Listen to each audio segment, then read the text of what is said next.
Do you remember I promised last night that I was going to read something to you? And I thought about it tonight. It's 12:20, and I thought, well, it'll be on the record. It'll be on the record for you, maybe in the morning when you check it out. But I saw something of interest, and I want you to catch this. It's a Hungarian politician who is talking about if Christianity is not embraced and immigration is not addressed, Hungary itself will lose, as well as the rest of Europe, its Judeo-Christian heritage and will become a Muslim nation because the birth rate can't keep up with the Muslim immigration. Just listen to this as he is talking. Europe is fearlessly raising an alarm about the kind of society European elites want to create, one that is rejected unanimously almost by European citizens.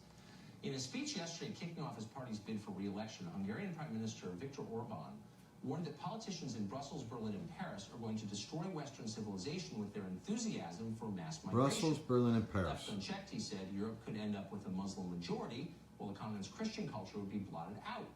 Orbán is not crazy, actually. Look at Soros' name there, huh? Hungary's population is below 10 Soros. million. Its birth rate is not high. They're trying to stop it. A huge wave of immigration from Muslim nations to overrun and eventually obliterate a culture that has existed for thousands of years. In America, that's considered a small point. Who cares? Look at the armies. But if you've been there for a millennium, maybe you do care. Marching in Show that more or less most and being invited. agree with that. Last year, majorities in Germany, France, Italy, Belgium, and several other countries said they wanted a total freeze on immigration from Muslim countries. Naturally, though, EU leaders... Christianity is Europe's last hope. See that quote? Hilarious. Christianity. Considering the source, their motto, that's why I'm going over there. We tell you, or you hate democracy. I'm going there. Well, this country is... All right. Here's the quote that I want to read to you. See if I can... From my book. I wrote to you last night. I was going to... let me see if I can fix. I'll have to come back to me and read it to you. Unless I could get this. I'm juggling all these things. Great book. Here, flip it around again. Vox Populi. The Perils and Promises of Populism. It's the Vox Populi. So I'm reading this with this powerful quote. Just jumped off and I thought, who has the intelligence to appreciate this? And I thought of you. It says here, this is perhaps... talking about the tax exemption that the bureaucrats have in Europe. The tax exemption is only the most visible and flagrant example of truth. The entire EU system is based around transferring wealth. This would be like America.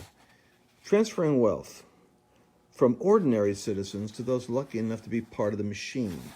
The machine meaning people that are plugged into the government. This is perhaps less shocking than it sounds. Catch this. Formalized confiscation is, historically, the normal form of human organization. The idea that a society should be run by and for the general population rather than in the interest of its rulers is a rare and recent one. In their great study, Why Nations Fail, James A. Robinson and Darren Acemoglu showed that in almost every age and nation, the people in power arrange things so that they and their heirs can systematically enjoy the fruits of everyone else's work. They call this model the extractive state. They extract it of everybody else. Now, the alternative is something called the independent magistrate. Now, watch this. The alternative involves an independent magistracy, meaning an independent government, secure property rights, catch this, these are important keys, secure property rights, and mechanisms to hold rulers to account. They came about only in modern times and largely in English-speaking countries. This they called the inclusive state.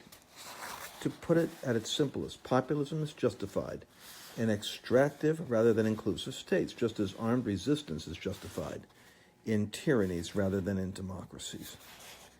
And, you can imagine, as I'm reading this and I'm making notes about why resist and Antifa is terrorism and not democracy, because resist and Antifa actually is organized resistance to the law of democracy. It is the worst type of bullying and pushback on the will of independent people. So I want you to see it because the other page that I thought was interesting is the nations that were invested in UK staying in the EU. Now you would wonder, what interest do Americans have in what's going on in Europe? Well, take a look at this. This is the investments. Big firms spent in euros lobbying the first 6 months of 2015, the last 6 month period for which figures are available from Transparency International. The sums reported into lobbying rival anything seen in Washington, D.C. Look at this. Microsoft, 4,500,000 euros. It's more than dollars. Shell Oil Company, 4,500,000. Exxon, 4,500,000. Deutsche Bank, 3,900,000. The Dow Europe, 3,900,000. Google, $3,500,000. General Electric, Siemens. Now, why would these companies be doing that? Why would they be doing that, you ask? I'll tell you why. They do it because look at this. This one company collectively spent 21 million lobbying the European Union and got back 120 million in grants from Brussels. It's hard to argue with a 600% return investment.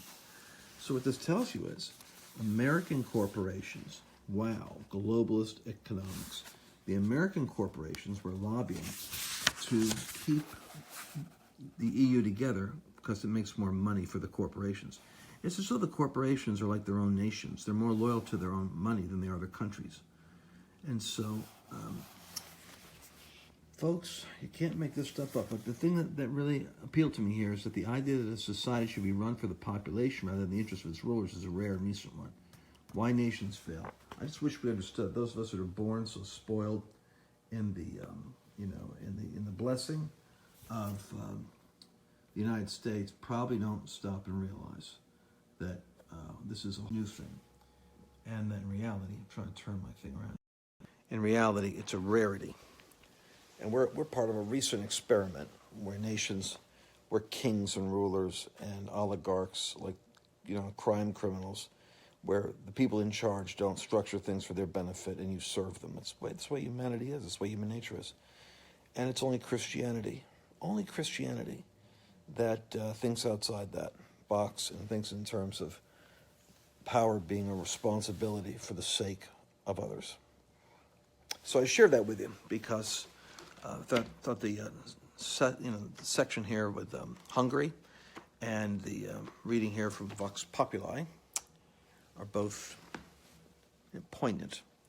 And I look forward to talking to you from Andrew Womack's Colorado School. I'll be teaching there, experimenting on unpacking my curriculum for 3 days with students. I want to see if we can get a curriculum for Reading, for Bickle, for all my friends, for Christ for the Nations. I'm really experimenting, putting together a curriculum for the next gen that goes right to the heart of nations and the seven mountains and revival and reformation, as you can see, millennials responding to the shooting in Florida. This is the time to give them vision for mobilizing for causes that are great, and the kingdom is the ultimate cause. Okay, talk to you guys later. Bye-bye.